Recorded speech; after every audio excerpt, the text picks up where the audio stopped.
ምዕራፍ 25 በሰዎች መካከል ጠብ ቢሆን ወደ ፍርድም ቢመጡ ቢፋረዱም ለጻድቁ ይፍረድለት፣ በበደለኛውም ይፈረድበት። በደለኛውም መገረፍ ቢገባው እንዲገረፍ ፈራጁ በፊቱ በምድር ላይ ያጋድመው። የግርፋቱም ቁጥር እንደ ኃጢአቱ መጠን ይሁን፣ ግርፋቱም 40 ይሁን።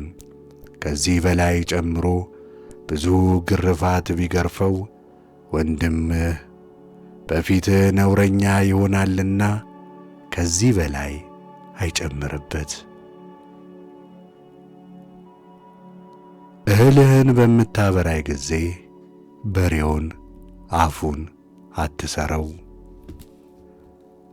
ወንድም ለሞተ ወንድሙ የሚያደርገው ግዴታ። ወንድማማቾች በአንድነት ቢቀመጡ አንዱም ልጅ ሳይኖረው ቢሞት የሞተው ሰው ሚስት ሌላ ሰው ታገባ ዘንድ ወደ ውጪ አትሂድ። ነገር ግን የባሏ ወንድም ወደ እርሷ ገብቶ እርሷን ያግባ፣ ከእርሷም ጋር ይኑር። የሟቹ ስም ከእስራኤል ዘንድ እንዳይጠፋ ከእርሷ የሚወለደው ልጅም በሞተው በወንድሙ ስም ይጠራ። ያም ሰው የወንድሙን ሚስት ማግባት ባይወድ ዋርሳይቱ በበሩ አደባባይ ወደሚቀመጡ ሽማግሌዎች ሄዳ ዋርሳይ በእስራኤል ዘንድ ለወንድሙ ስም ማቆም እምቢ አለ፣ ከእኔም ጋር ሊኖር አልወደደም ትበላቸው። የከተማውም ሽማግሌዎች ጠርተው ይጠይቁት። እርሱም በዚያ ቆሞ አገባት ዘንድ አልወድድም ቢል ዋርሳይቱ በሽማግሌዎቹ ፊት ወደ እርሱ ቀርባ የወንድሙን ቤት በማይሠራ ሰው ላይ እንዲህ ይደረግበት ስትል የአንድ እግሩን ጫማ ታውጣ፣ በፊቱም እንትፍ ትበል። በእስራኤልም ዘንድ ስሙ የጫማ ፈቱ ቤት ተብሎ ይጠራ።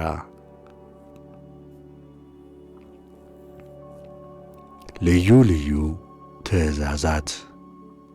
ሁለት ሰዎች እርስ በርሳቸው ቢጣሉ አንደኛውም ሰው ሚስት ባሏን ከሚመታው ሰው እጅ ታድነው ዘንድ ብትቀርብ እጇንም ዘርግታ ሁለቱን የብልቱን ፍሬ ብትይዝ እጇን ቁረጥ፣ ዓይንህም አትራራላት።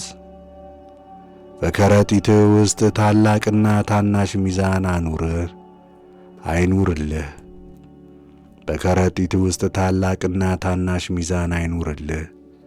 በቤት ውስጥ ታላቅና ታናሽ መስፈሪያ አይኑርልህ። አምላክህ እግዚአብሔር ርስት አድርጎ በሚሰጥ ምድር ላይ ዕድሜ ይረዝም ዘንድ እውነተኛና ፍጹም ሚዛን ይሁንልህ፣ እውነተኛና ፍጹም መስፈሪያም ይሁንልህ። ይህን የሚያደርግ ሁሉ ክፋትንም የሚያደርግ ሁሉ በአምላክህ በእግዚአብሔር ዘንድ የተጠላ ነውና። አማሌቃውያንን ስለ ማጥፋት የተሰጠ ትእዛዝ። ከግብፅ በወጣህ ጊዜ አማሌቅ በመንገድ ላይ ያደረገብህን አስብ። በመንገድ ላይ እንደ ተቃወመህ አንተም ተርበህና ደክመህ ሳለህ ጓዝህንና ከአንተ በኋላ ደክመው የነበሩትን ሁሉ እንደመታ እግዚአብሔርንም አልፈራውም። ስለዚህ አምላክህ እግዚአብሔር ትወርሳት ዘንድ በሚሰጥ ምድር ከሚከቡ ጠላቶች ሁሉ አምላክህ እግዚአብሔር ባሳረፈ ጊዜ የአማሌቅን ዝክረ ስሙን ከሰማይ በታች አጥፋው። ይህንንም አትርሳ።